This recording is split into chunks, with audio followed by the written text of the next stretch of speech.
A chilling wind howled across the plains, carrying with it the scent of rain and desperation. For Sarah O'Connell, a widow with 2 young mouths to feed and a homestead on the brink of ruin. It was a sound she knew all too well. Little did she know this storm was about to bring more than just rain. It was about to bring a dying man to her doorstep, a man whose secrets were as vast and dangerous as the open range itself. What happened next wasn't just a simple act of kindness. It was a choice that would plunge her family into a deadly game of survival, where the only prize was their lives, and the truth was the most dangerous weapon of all.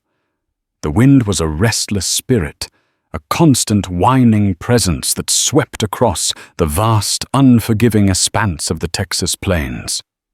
It clawed at the weathered wood of the small cabin, a mournful cry that seemed to echo the emptiness in Sarah O'Connell's heart. From her position at the single grimy window, she watched the sky curdle the bruised purple and angry grey of an impending storm, threatening to swallow the last vestiges of daylight. It had been 2 years since the fever had taken her husband, John, leaving her with 2 children, a mountain of debt, and a homestead that seemed determined to crumble back into the dust from which it was built. The land, once a symbol of their shared dream, had become a harsh and unyielding master. The well was running low, the small patch of corn was withered and brown, and the last of their meager savings had been spent on seed that now lay dormant in the parched earth. "Mama," a small voice piped up from behind her. Sarah turned, a weary but loving smile touching her lips. Her daughter, 7-year-old Clara, stood in the center of the small, sparsely furnished room, clutching a worn rag doll. Her large blue eyes, so like her father's, were wide with a mixture of fear and curiosity as she looked at the darkening sky. "It's just a storm, sweet girl," Sarah said, her voice a low and soothing murmur. She crossed the room and knelt before her daughter, smoothing back a stray strand of blonde hair from her forehead. "We'll be safe and sound in here." Clara's lower lip trembled. "It sounds angry, Mama. The sky is just having a bit of a tantrum," Sarah said, forcing a lightness she didn't feel. "It will tire itself out soon enough." A loud clap of thunder, closer this time, rattled the very foundations of the cabin, and Clara flinched, burying her face in her mother's skirt. Sarah held her close, her own heart a frantic drum against her ribs. She was afraid, too, but not just of the storm. She was afraid of the coming winter, of the dwindling supplies, of the ever-present gnawing hunger that was a constant companion to their grief. Her son Liam, who at 10 years old considered himself the man of the house, sat at the small rickety table trying to mend a broken leather strap from his father's old saddle. He was a quiet boy, with a solemnity that was far too heavy for his young shoulders. He didn't say anything, but Sarah could see the tension in the set of his jaw, the way his knuckles were white as he gripped the worn leather. He was trying to be brave for her, for Clara, and the weight of that responsibility was a burden no child should have to bear. "Liam, come away from the table," Sarah said gently. "Help me bar the door." Liam nodded, his movements quick and efficient. Together they slid the heavy wooden bar into place, a flimsy defense against the fury that was about to be unleashed. The first fat drops of rain began to fall, splattering against the window pane like scattered pebbles. Within moments, the drizzle had turned into a torrential downpour, the wind screaming like a banshee as it tore at the roof and walls. The small cabin was plunged into a premature twilight, the only light coming from the flickering flames of the single lantern on the table. The air grew thick and heavy, each crash of thunder and flash of lightning, a stark reminder of their vulnerability.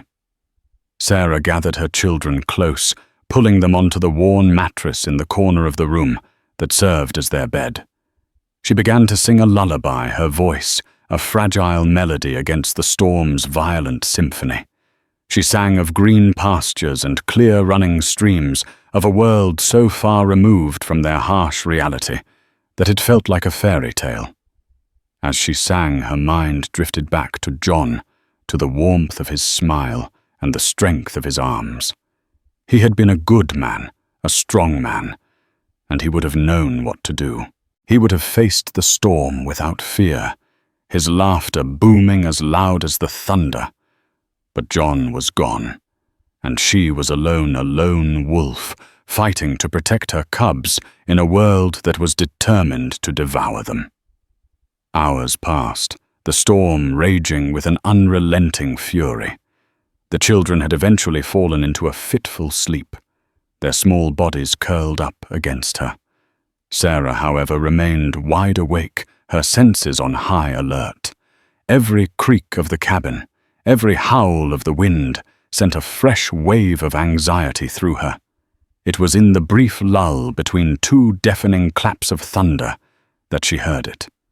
A sound that did not belong to the storm. A faint, desperate cry, almost lost in the wind's relentless roar. Sarah froze her breath, catching in her throat. Had she imagined it? She strained her ears, listening intently. There it was again, closer this time. A human voice raw with pain and exhaustion. Her first instinct was to ignore it, to huddle closer to her children and pretend she had heard nothing. The world outside their small cabin was a dangerous place filled with desperate men who would not hesitate to harm a lone woman and her children for a crust of bread or a few stolen coins. John had always warned her to be wary of strangers, to trust no one. But the cry came again, a long, drawn-out moan of agony that seemed to pierce through the storm's fury and straight into her heart. It was the sound of someone in desperate need, someone on the verge of death. Clara stirred in her sleep, a small whimper escaping her lips. Sarah looked down at her children, their innocent faces peaceful in the dim light.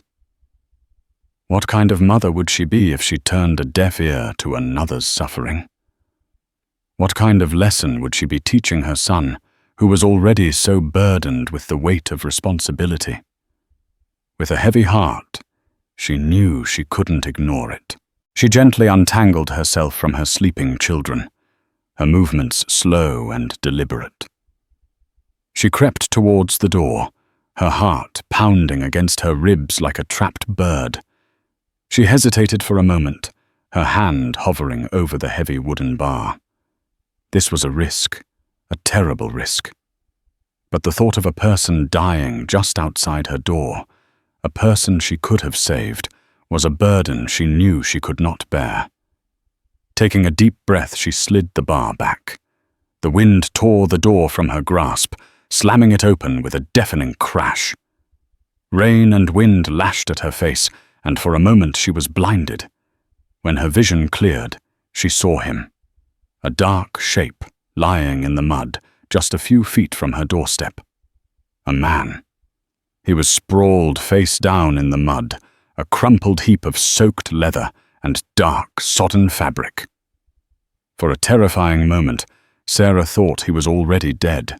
The wind whipped her hair across her face, stinging her eyes, and the rain fell in cold, hard sheets, plastering her thin dress to her skin. She stood frozen in the doorway, the lantern light casting a weak, flickering glow on the scene before her. Liam was suddenly by her side, his young face pale with a mixture of fear and grim determination. "Mama, what is it?" "Stay inside, Liam," she ordered, her voice sharp with an urgency that belied her own terror. "Bar the door behind me and don't open it for anyone." She didn't wait for his reply.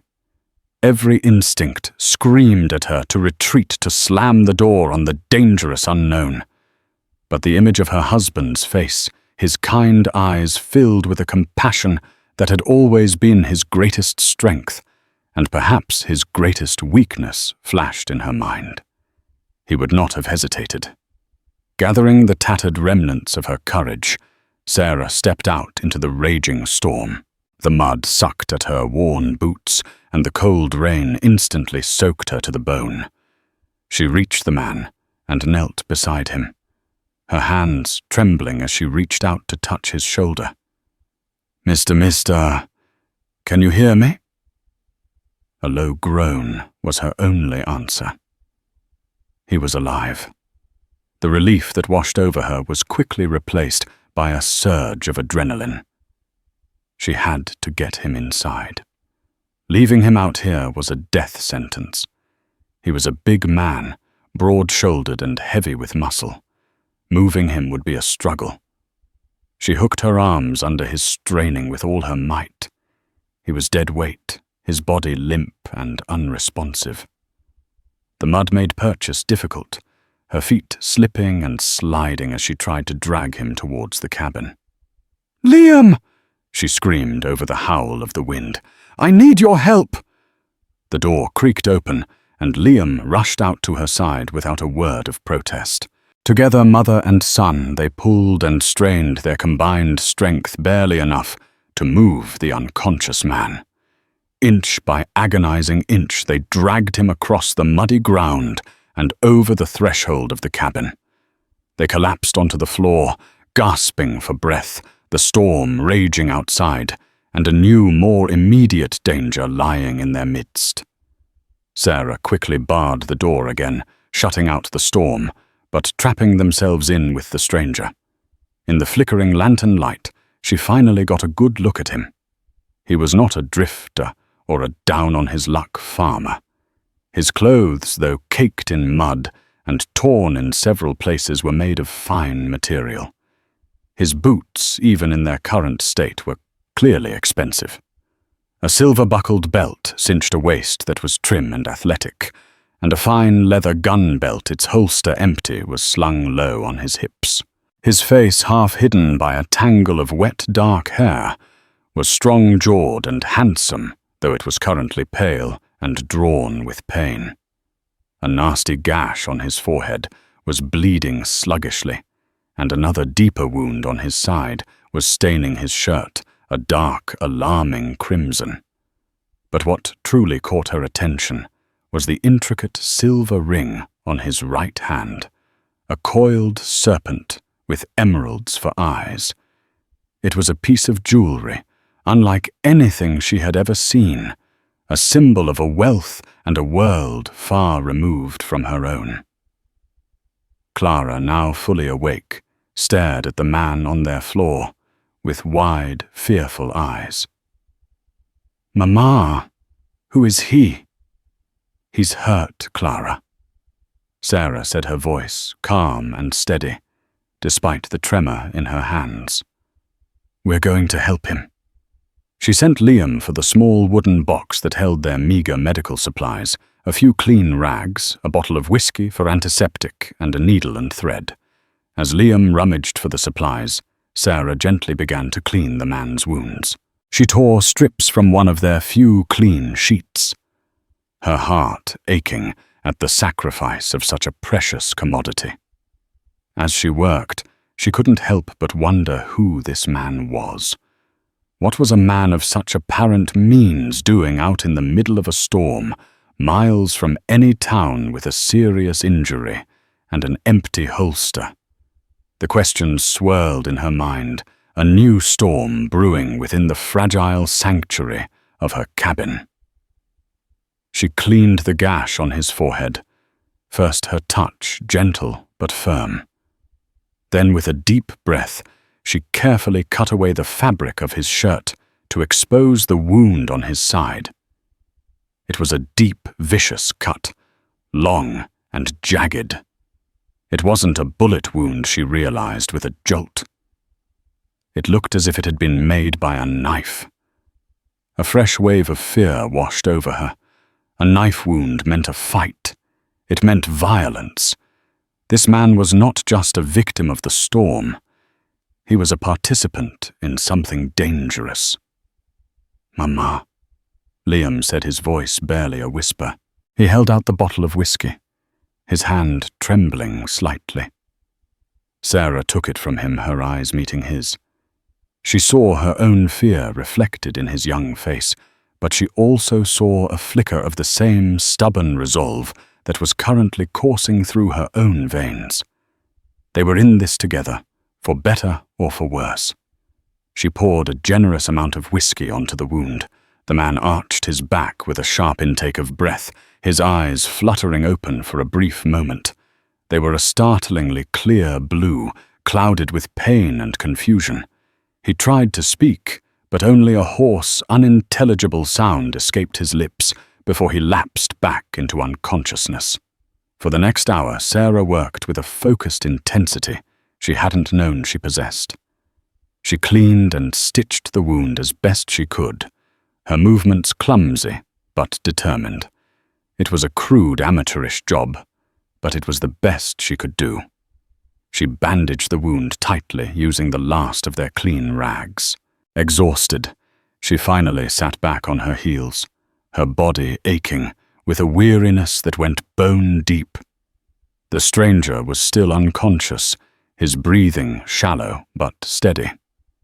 The immediate crisis had passed, but the larger, more unsettling questions remained. She had brought a stranger into her home, a man with a violent past and an unknown present. She had risked her own safety and that of her children for a man she didn't know.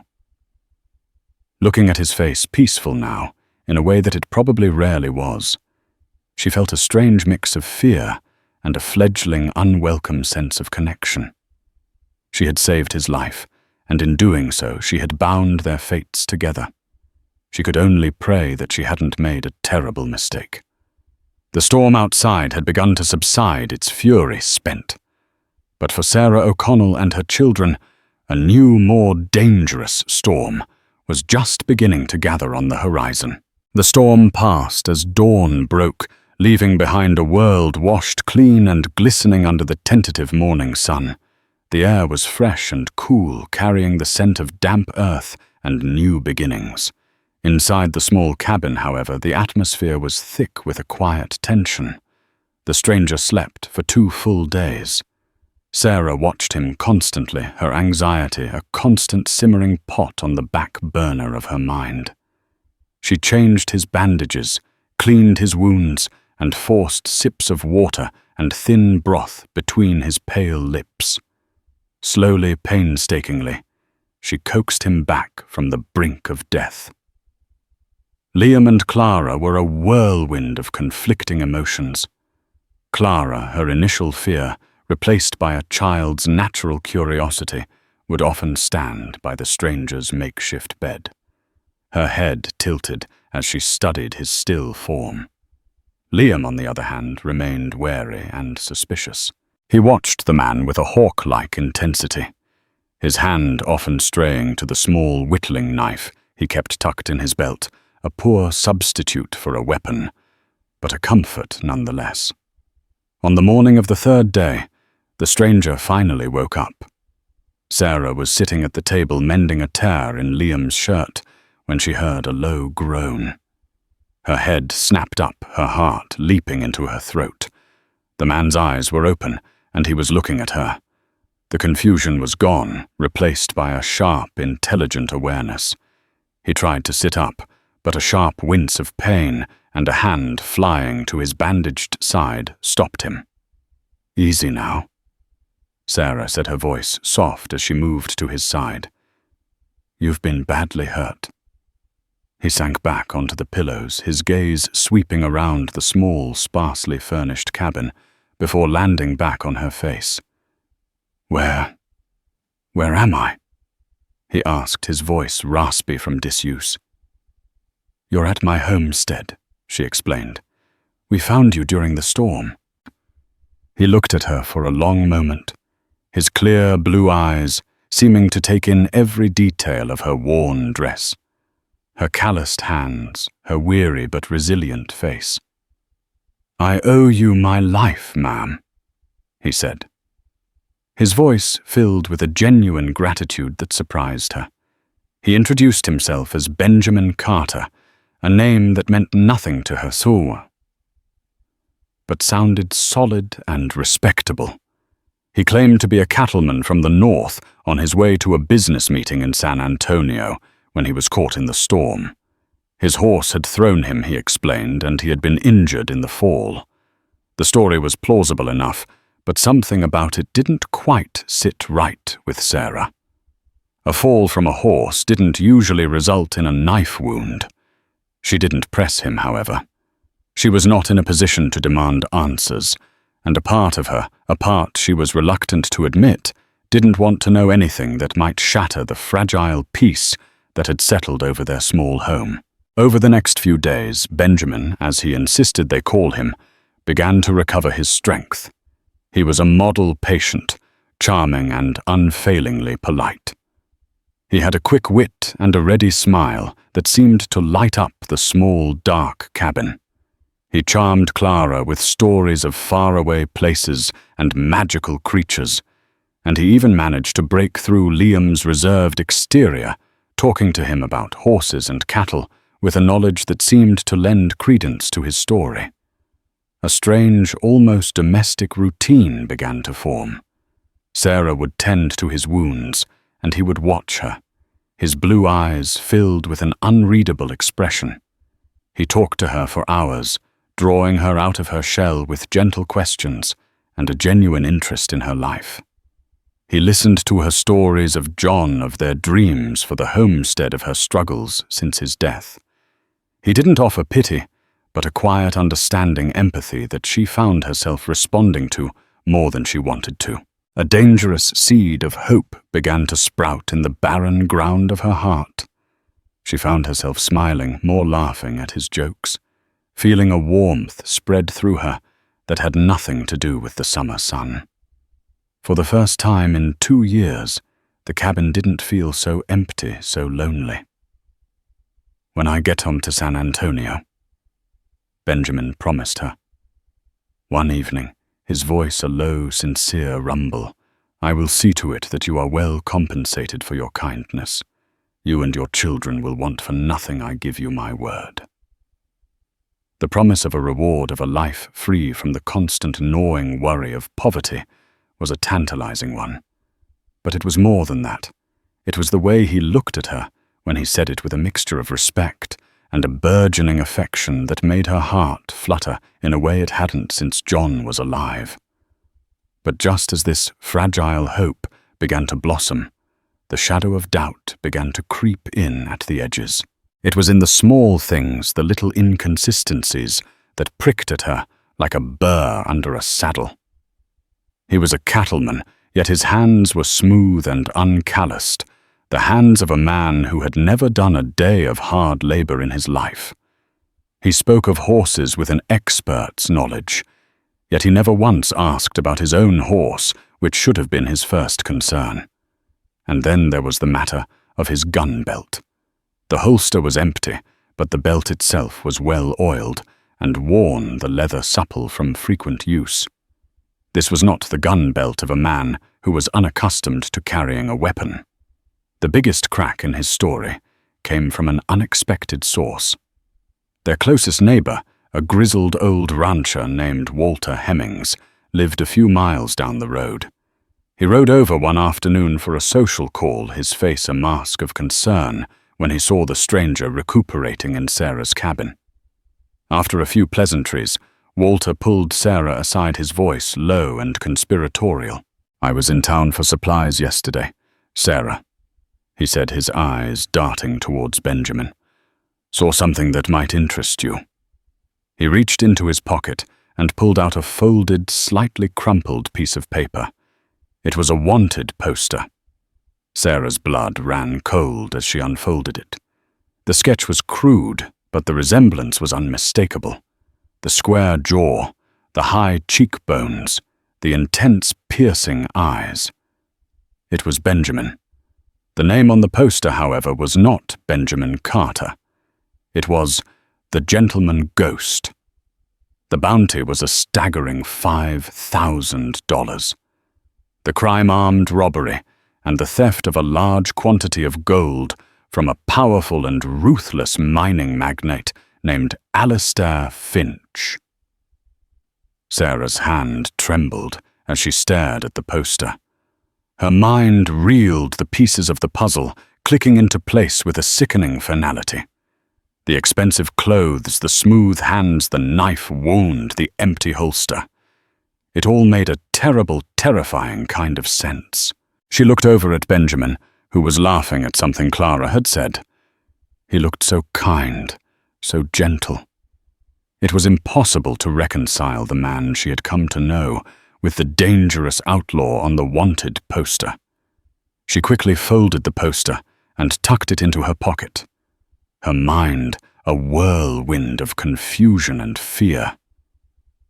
Walter, seeing the look on her face, gave her a sympathetic pat on the arm. "Just be careful, Sarah," he warned. "A man like that, he brings trouble with him wherever he goes." After Walter had left, a heavy silence descended upon the cabin.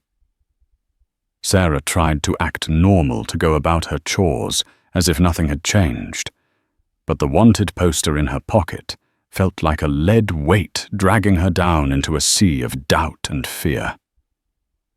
She had been a fool, a naive, lonely widow who had allowed herself to be charmed by a handsome face and a silver tongue. She had harbored a fugitive, a dangerous criminal in her home. She had put her children in terrible danger. That night, as she lay awake, listening to the steady rhythm of Benjamin's breathing, a new, more terrifying thought occurred to her. A bounty of $5,000 was a life-changing amount of money. It was enough to save her homestead, to give her children a future, to escape the crushing weight of poverty for good. The thought was a venomous serpent coiling in her gut. She could turn him in. She could take the money and be free. But could she live with herself if she did? Could she betray the man who had brought laughter and light back into her home, even if it was all based on a lie? She was trapped, caught between her duty to protect her children and a burgeoning, complicated loyalty to the man she had saved. The glimmer of hope that had so recently warmed her heart had been extinguished, replaced by the cold, hard shadow of an impossible choice. And she knew with a certainty that chilled her to the bone that the real storm was yet to come. The wanted poster became a toxic secret, a silent accusation that soured every interaction Sarah had with Benjamin. She found herself watching him with a new, guarded intensity, searching his face for any sign of the dangerous outlaw he was purported to be. But all she saw was the same charming, considerate man who had so effortlessly woven his way into the fabric of their lives. He seemed to sense the change in her, the new distance she put between them. His smiles became a little more forced, his questions a little more probing. "Is everything all right, Sarah?" he would ask, his blue eyes filled with a concern that she could no longer trust. She would murmur a non-committal response, her heart a tangled knot of fear and guilt. She was a terrible liar, and she knew that her evasiveness was only making him more suspicious. The air in the cabin grew thick with unspoken words, with the heavy weight of the truth she was hiding. The breaking point came a week after Walter's visit. It was a hot, still afternoon, the kind of day where the air itself seemed to shimmer with a lazy, oppressive heat.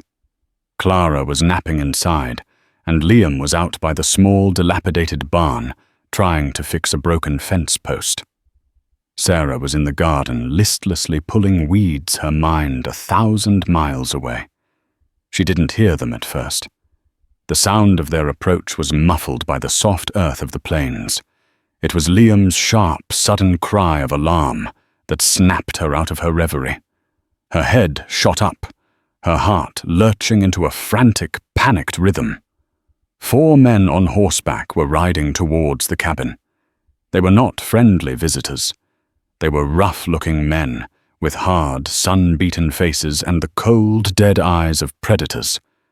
Their clothes were dusty and worn, their gun belts slung low and heavy on their hips. The man in the lead was a tall, imposing figure, with a thick black beard and a cruel slash of a mouth. He rode with an arrogant, self-assured air, his gaze sweeping over the small homestead with a look of undisguised contempt. Sarah's first instinct was to run to grab her children and flee into the open plains. But there was nowhere to go. They were exposed, vulnerable. Her blood ran cold as she realized that the trouble Walter had warned her about had finally arrived at her doorstep. She ran towards the cabin, her mind racing. "Liam, get inside!" she screamed, her voice hoarse with terror. Liam didn't need to be told twice. He sprinted for the cabin, his young face a mask of fear. Sarah was right behind him, her legs pumping, her lungs burning. They scrambled inside, slamming the door shut, just as the Pinders reined in their horses in a cloud of dust. "Benjamin!"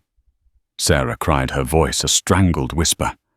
He was already on his feet, his face pale, but his eyes clear and sharp. The lazy, charming demeanor was gone, replaced by a cold, focused intensity. He moved to the window, peering cautiously through a crack in the shutters. "Who are they?" Sarah asked, her voice trembling. "Not friends," he said grimly. His gaze met hers, and in that moment she saw a flash of the dangerous man from the wanted poster, the man he had tried so hard to hide. The leader of the group dismounted his spurs, jingling as he strode towards the cabin. He stopped a few feet from the door, his hand resting casually on the butt of his pistol. "Benjamin!" He called out, his voice a gravelly boom that seemed to shake the very walls of the cabin. "I know you're in there. Don't make this any harder than it has to be." Sarah looked at Benjamin, her eyes wide with a silent, desperate question. He gave a slight, almost imperceptible shake of his head. He didn't know the man, or at least he was pretending not to. "We don't know anyone by that name," Sarah called out, her voice surprisingly steady. "You've made a mistake." A harsh, humorless laugh came from outside. "Oh, I don't think so, ma'am. We tracked him all the way from Blackstone. He's a slippery one, I'll give him that. Calls himself the Gentleman Ghost. Now does he?"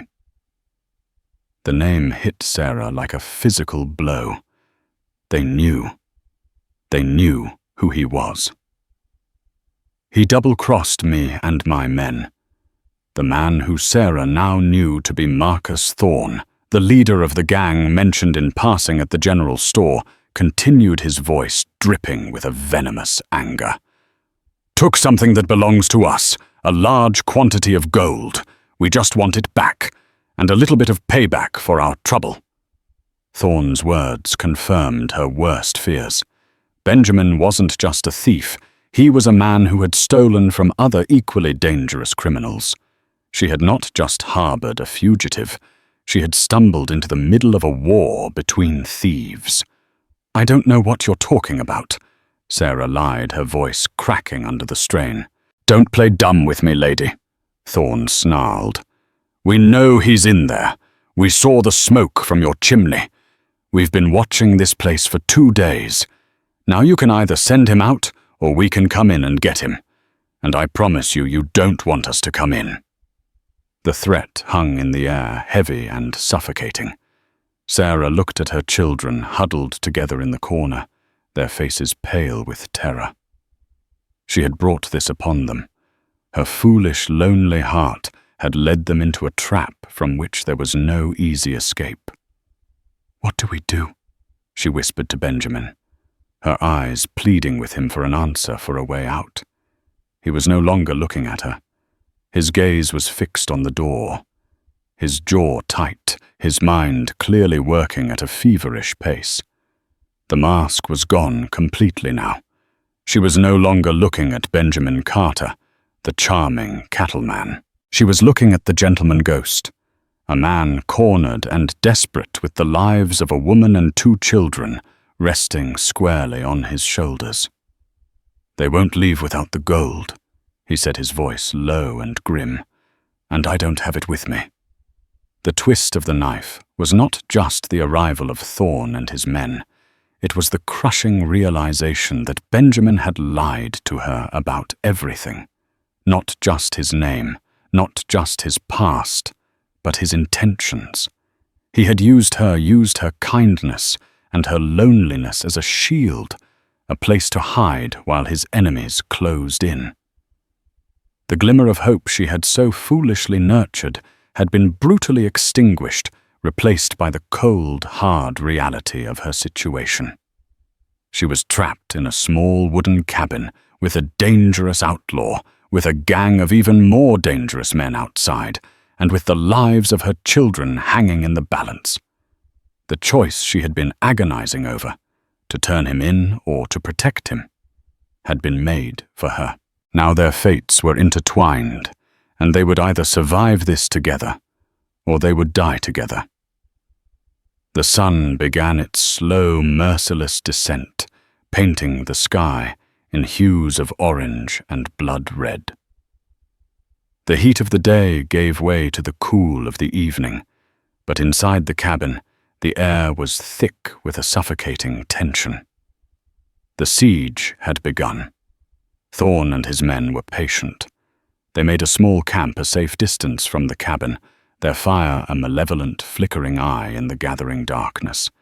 They knew they had the upper hand. They had numbers, they had weapons, and they had time. Sarah Benjamin and the children had none of those things. The small cabin, once a sanctuary, had become a prison. Every creak of the floorboards, every rustle of the wind, sent a fresh jolt of fear through Sarah. She sat on the floor, her arms wrapped tightly around Clara, who had finally cried herself to sleep. Liam sat beside them, his face a grim, stoic mask, but his trembling hands betrayed his fear. Benjamin paced the small space like a cowed animal. The charm and easy grace were gone, replaced by a raw, nervous energy. He would move from the window to the door, peering out into the darkness, his mind clearly racing, searching for a way out of the trap that had closed around them. Finally, he stopped his pacing and sank down onto the floor opposite Sarah. The silence between them was a chasm filled with unspoken accusations and bitter regret. "Sarah," he began, his voice low and ragged, "I am so sorry." Sarah didn't look at him. She couldn't. The betrayal was a fresh, open wound. "Sorry doesn't change anything," she said, her voice flat and devoid of emotion. "You lied to me. You put my children in danger." "I know," he said, his voice laced with a self-loathing that was almost palpable. "I never meant for this to happen. I never meant for you to get involved. But I am involved," she snapped, her anger finally breaking through the wall of her fear. She looked at him, then her eyes blazing with a righteous fury. "Who are you, the man on that poster, the gentleman ghost? Is any of it true?" He flinched at the name, but he didn't deny it. He ran a hand through his hair, his face etched with a weary resignation. "My real name is Nathaniel Cole," he said softly. "The rest, most of it is true. I am a thief, an outlaw." He paused, his gaze dropping to the floor. When he looked up again, his eyes were filled with a deep, haunting sadness. "But I'm not the monster they make me out to be." And then the story came tumbling out. Not the smooth, practiced lies of Benjamin Carter, but the raw, painful truth of Nathaniel Cole. He wasn't a cattleman. He was the son of a successful businessman from back east, a man who had been ruined by a ruthless and powerful mining magnate named Alistair Finch, the same Alistair Finch whose name was on the wanted poster. Finch had used his wealth and influence to systematically destroy Nathaniel's father, driving him to financial ruin and an early grave. Nathaniel, left with nothing but a burning desire for revenge, had set out to reclaim what he believed was rightfully his. He had spent years learning the ways of the criminal underworld, honing his skills, becoming someone else entirely. The gentleman ghost was born not of greed, but of a desperate, all-consuming need for justice. The gold he had stolen from Thorne's gang was not their gold. It was a shipment of gold from one of Finch's mines' gold that Thorne and his men had been hired to transport. Nathaniel had intercepted the shipment, seeing it as a small measure of retribution for what Finch had done to his family. "I didn't steal from Thorne," Nathaniel explained, his voice low and intense. "I stole from Finch. Thorne was just a hired gun, a means to an end. I never thought he'd be foolish enough to come after me himself. I underestimated his greed." He looked at Sarah, his eyes pleading for understanding. "I know it doesn't excuse what I've done, the lies I've told, but I want you to know that I'm not a cold-blooded killer. I'm not a man who takes pleasure in violence. I'm just a man who has lost everything trying to right a terrible wrong." His confession hung in the air between them, changing the very atmosphere of the room. Sarah looked at him, at the raw vulnerability in his eyes, and she saw not an outlaw, but a man haunted by his past, driven by a grief and a rage that she, a widow who had lost her own husband, could understand all too well. The anger and betrayal began to recede, replaced by a grudging, unwelcome empathy. He was still a liar, still a criminal, but he was also a man who had suffered, a man who was fighting his own demons. The lines between right and wrong, between good and evil, which had once seemed so clear, were now hopelessly blurred. "Where is the gold now?" she asked, her voice quiet. "I buried it," he said. "A few days' ride from here. I was on my way to retrieve it when Thorne's men caught up with me.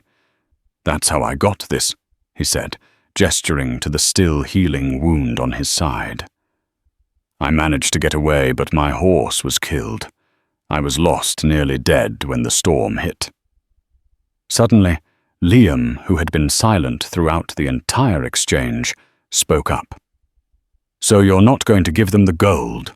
he asked, his young voice filled with a surprising and fierce determination. Nathaniel looked at the boy, a faint, sad smile touching his lips. "No, son," he said. "I'm not." "Good," Liam said, his chin held high. "It's not theirs." In that moment, Sarah saw her husband in her son.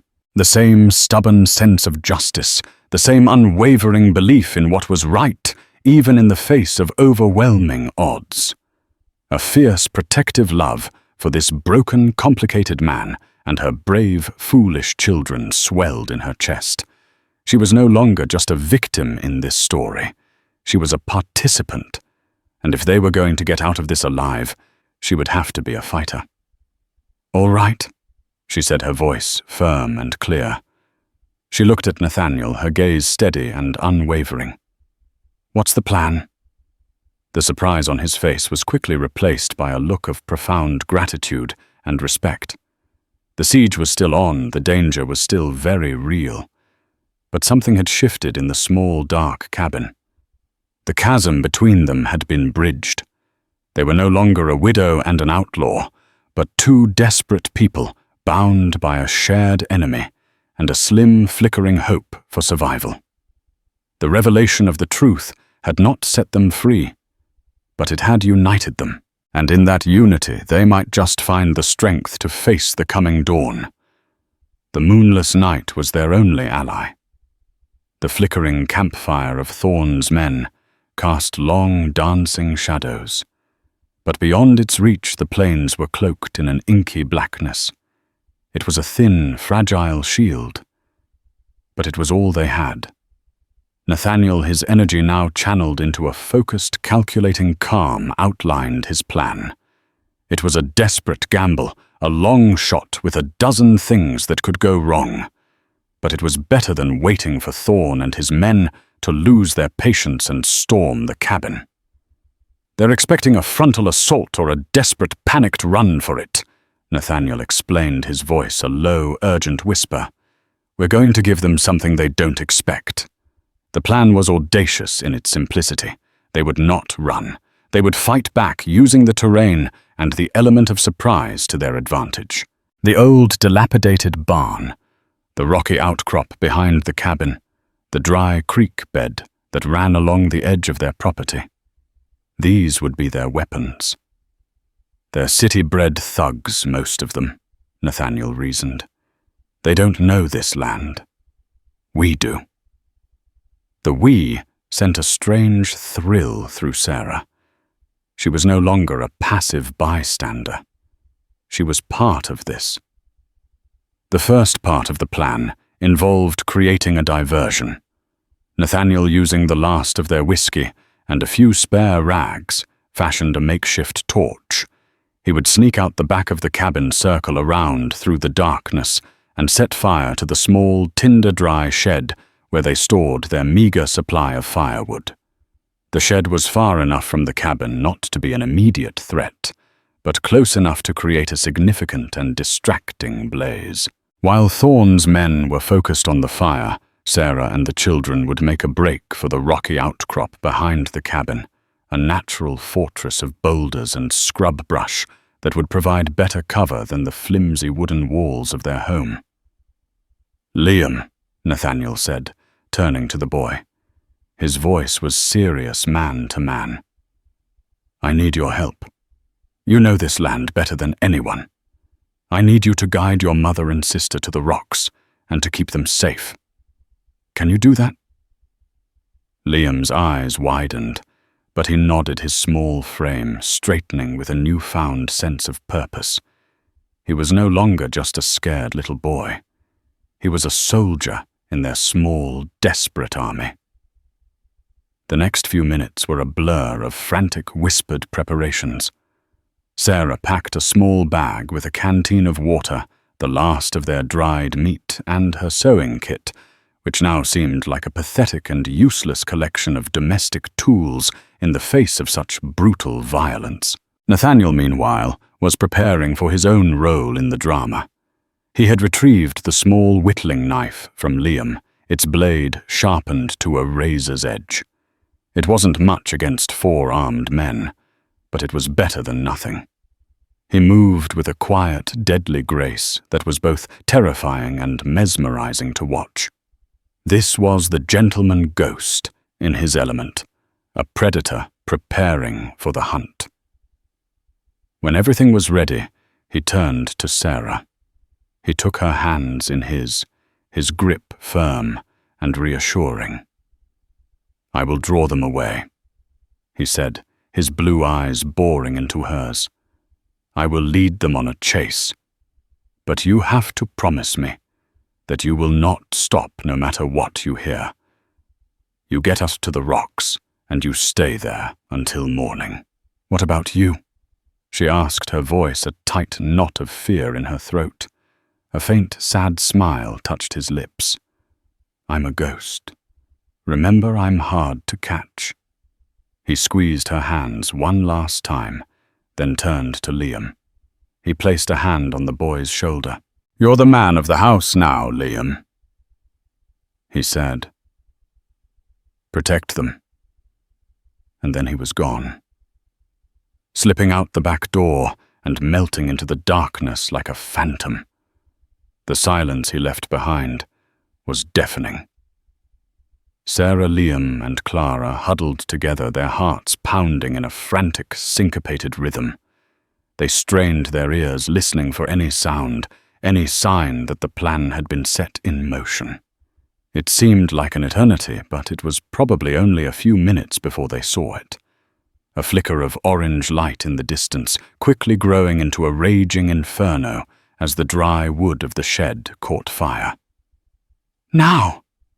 Sarah whispered, her voice tight with urgency. She grabbed Clara's hand, and Liam led the way, his small form moving with a surprising confidence in the darkness. They scrambled out the back of the cabin, keeping low to the ground, their movements a frantic, desperate scurry. The fire was doing its job. They could hear shouts and curses from Thorne's camp as the men reacted to the unexpected blaze. Their attention was divided. Their guard was down. They reached the dry creek bed, its sandy bottom, a treacherous and uncertain path in the darkness. Liam, however, navigated it with an unerring instinct, his small hand a firm and steady guide for his mother and sister. They were halfway to the rocky outcrop when they heard the first gunshot.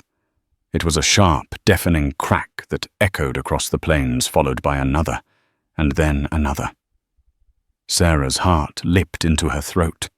She wanted to scream, to turn back, to run towards the sound of the fighting, but Nathaniel's words echoed in her mind. "No matter what you hear, keep going," she urged Liam, her voice a harsh, desperate whisper. They scrambled up the loose shale of the outcrop, their hands and knees raw and bleeding. They found a small, natural alcove, a hollowed-out space between two massive boulders that offered a small measure of protection. They huddled together, trembling, listening to the sounds of the battle raging in the distance. The gunshots were sporadic, punctuated by shouts and the sound of running feet. It was impossible to tell what was happening, who was winning, who was losing. The not knowing was a special kind of torture. And then, as suddenly as it had begun, the shooting stopped. A heavy, pregnant silence descended upon the plains, broken only by the crackle of the now dying fire and the mournful cry of a distant coyote. Sarah held her breath, her ears straining for any sound, any sign of life. Had Nathaniel succeeded? Had he drawn them away? Or was he lying dead or dying in the darkness? The silence stretched on an unbearable, suffocating blanket of uncertainty. And then they heard it. The sound of a single horse riding away its hoofbeats, growing fainter and fainter until they disappeared into the vast, empty silence of the night.